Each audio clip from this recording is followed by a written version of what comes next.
সরাসরি চার্ট অ্যানালাইসিসে চলে যাচ্ছি কারণ ক্যান্ডেলস্টিক সাইকোলজির গভীরে যাওয়ার জন্য চার্টের চেয়ে ভালো কোনো উপায় নেই। আজ এমন কিছু রিভার্সাল প্যাটার্ন ডিকোড করা হবে যা প্রাইস মুভমেন্টের পেছনে থাকা মার্কেটের লুকানো গল্পগুলো খুব সহজেই বলে দেয়। সেকশন 1 ড্র্যাগনফ্লাই ডোজি অত্যন্ত গুরুত্বপূর্ণ এবং শক্তিশালী একটি রিভার্সাল প্যাটার্ন দিয়ে শুরু করা যাক। ঠিক মাঝখানের এই ক্যান্ডেলটার অ্যানাটমি বা গঠনটা একটু খেয়াল করলে দেখা যাবে ব্যাপারটা বেশ চমৎকার। এর নিচে বেশ লম্বা একটা উইক বা শ্যাডো থাকে আর বডি থাকে একদমই ছোট বা শূন্য।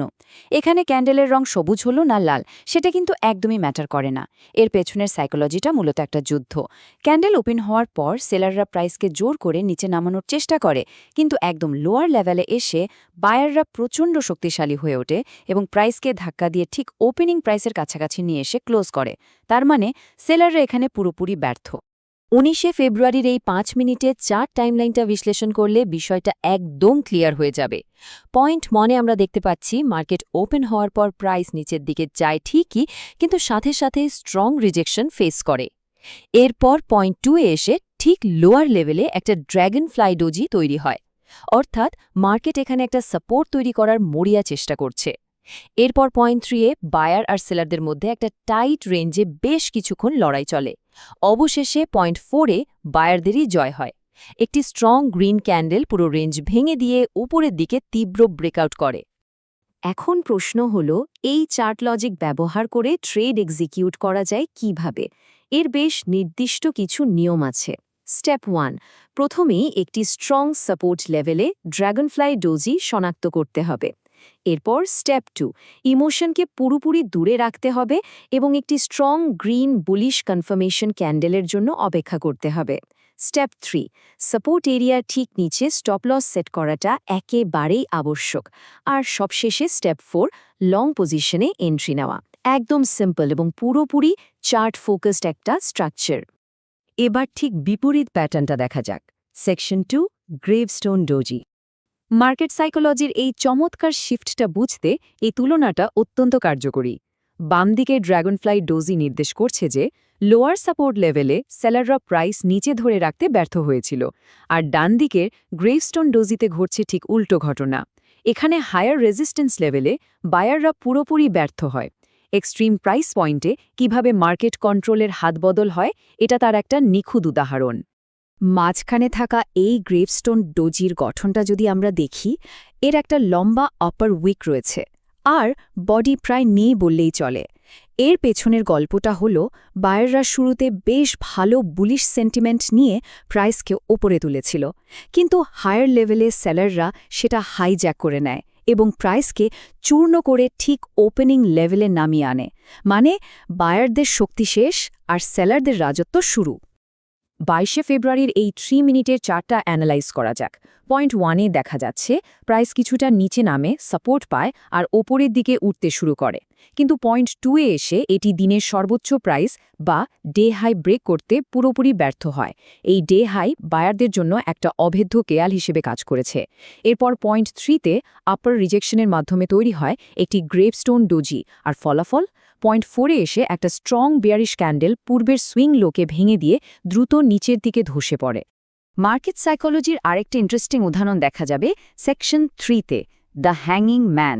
এই প্যাটার্নটির ক্ষেত্রে চার্টের কনটেক্সট বা ট্রেন্ডের অবস্থান অত্যন্ত গুরুত্বপূর্ণ। সেন্টারের এই ক্যান্ডেলটার দিকে তাকালে দেখা যায় এর নিচে লম্বা একটা উইক আর উপরে ছোট্ট একটা বডি। দেখতে অনেকটা আগের প্যাটার্নগুলোর মতোই লাগছে, তাই না? কিন্তু আসল রহস্য লুকিয়ে আছে এর অবস্থানে। এটা তৈরি হয় একটি শর্ট টার্ম আপট্রেন্ডের একদম চূড়ায় বা টপে। বায়াররা প্রাইসকে রিকভার করার চেষ্টা করে ঠিকই, কিন্তু যেহেতু এটা একটা রেজিস্ট্যান্স জোনের কাছাকাছি তৈরি হয়, তাই এটা বুলিশ মোমেন্টামের একটা চূড়ান্ত ব্যর্থতার সংকেত দেয়। মার্কেটে ভয় বা প্যানিক আসলে কিভাবে কাজ করে, চলুন তার ধাপগুলো বিশ্লেষণ করি। স্টেপ 1 এ প্রাইস একটা পরিচিত রেজিস্ট্যান্স লেভেলের কাছে পৌঁছায়। এরপর স্টেপ 2 এ হ্যাঙ্গিং ম্যান তৈরি হয় আর উপরের দিকের মোমেন্টাম পুরোপুরি থমকে যায়। স্টেপ 3 এ ঠিক পরের ক্যান্ডেলটি হ্যাঙ্গিং ম্যানের নিচে ক্লোজ হয়, যা নিশ্চিত করে যে সেলাররা কন্ট্রোল নিয়ে নিয়েছে। আর ফাইনালি স্টেপ 4 এ বায়ারদের মধ্যে প্যানিক বা আতঙ্ক ছড়িয়ে পড়ে।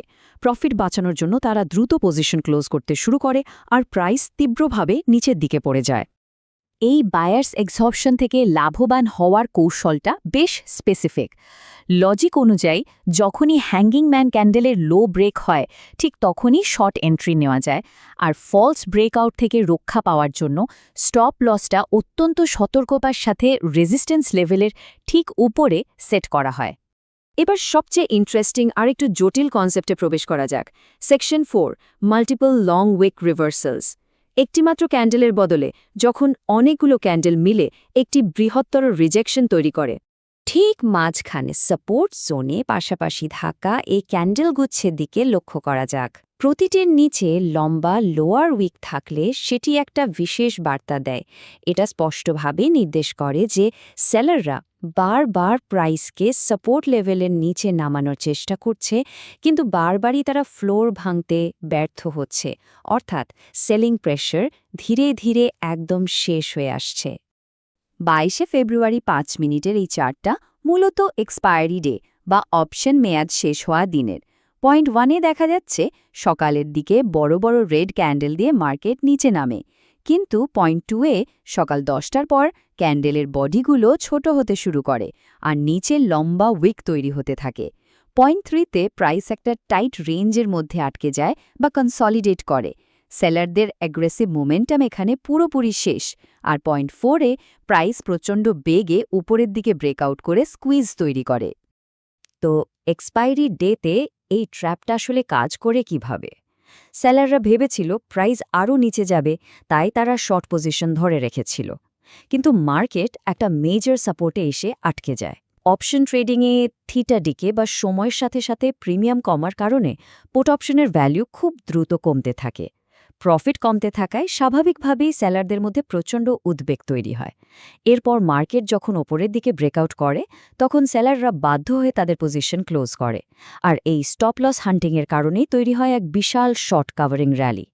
শেষ করার আগে একটা বিষয় ভাবার মতো, যদি একটা মাত্র ক্যান্ডেলস্টিক রিডিং প্রাইস অ্যাকশনের চমৎকার একটা ক্লু দেয়, তবে রিজেকশনের পুরো একটা ক্লাস্টার মার্কেট সাইকোলজির ভয় আর লোভের অদৃশ্য যুদ্ধ সম্পর্কে আসলে কি জানায়?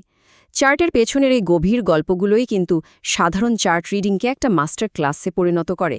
এই কনসেপ্টগুলো স্টাডি করা এবং চার্ট আসলে কি বলতে চাইছে তা শোনার চেষ্টা করাটা ট্রেডিংয়ের সত্যিই একটা গেম চেঞ্জার।